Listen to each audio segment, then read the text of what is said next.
Yves, c'est ce soir que François Hollande va s'adresser aux Français. Et oui, ce soir, c'est le grand soir, hein, c'est sur France 2, c'est à 20h15 et c'est au Musée de l'Homme. Alors le Musée de l'Homme, je le rappelle, a pour vocation de présenter le genre humain dans son évolution.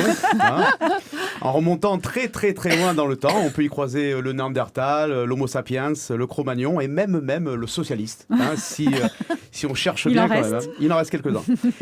L'interview sera donnée donc par des journalistes, entre autres Léa Salamé, Karim Rissouli et David Pujadas. David Pujadas qui a eu un petit souci d'ailleurs après les répétitions. Le vigile l'a pas voulu laisser sortir. Il l'a pris pour un pygmée. C'est bas ça, si j'ose dire, sans mauvais jeu de mots. L'émission durera 90 minutes. 80 minutes, c'est le temps de match de football. J'espère que le président fera mieux que le PSG et qu'il ne se fera pas zlataner par les audiences et que l'émission ne sera pas nulle.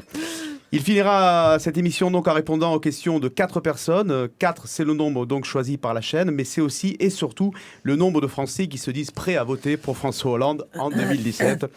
Il les aura devant lui. Non, je crois que ce ne sont pas les mêmes quand même. Ce ne sont pas les mêmes. Ce sont 4 autres. C'était hier sur YouTube la première diffusion des recettes pompettes. Oui, alors, que sont les recettes pompettes ? Peut-être nos invités n'avaient pas suivi cette émission qui est passée sur YouTube hier. Les recettes pompettes, c'est à la base un programme de télévision canadien qui consiste à faire réaliser des recettes de cuisine à des célébrités, mais dans un état d'alcoolémie, disons, bien avancé. Alors quand il a vu ça hier, Gérard Depardieu, c'est de suite porté candidat pour la prochaine émission. Jean-Louis Borloo, lui, a proposé de venir faire sa recette de poulet au vin blanc, mais sans poulet. Et Renaud a dit c'est dommage, vous m'auriez contacté il y a quelques mois, ça aurait été avec grand plaisir. C'est méchant. Mais non.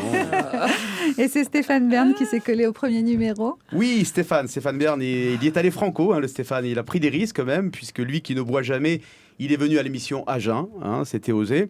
Alors à jeun, dans une émission où on ne fait que picoler, c'est un peu comme si on envoyait Ribéry dans une émission littéraire, ou François Fillon chez Patrick Sébastien, hein, c'est un petit peu décalé. C'est-à-dire qu'il n'avait rien mangé avant, quoi. Ça exactement. Plus d'impact. Ouais. Et puis il boit pas d'alcool, donc il est un petit peu...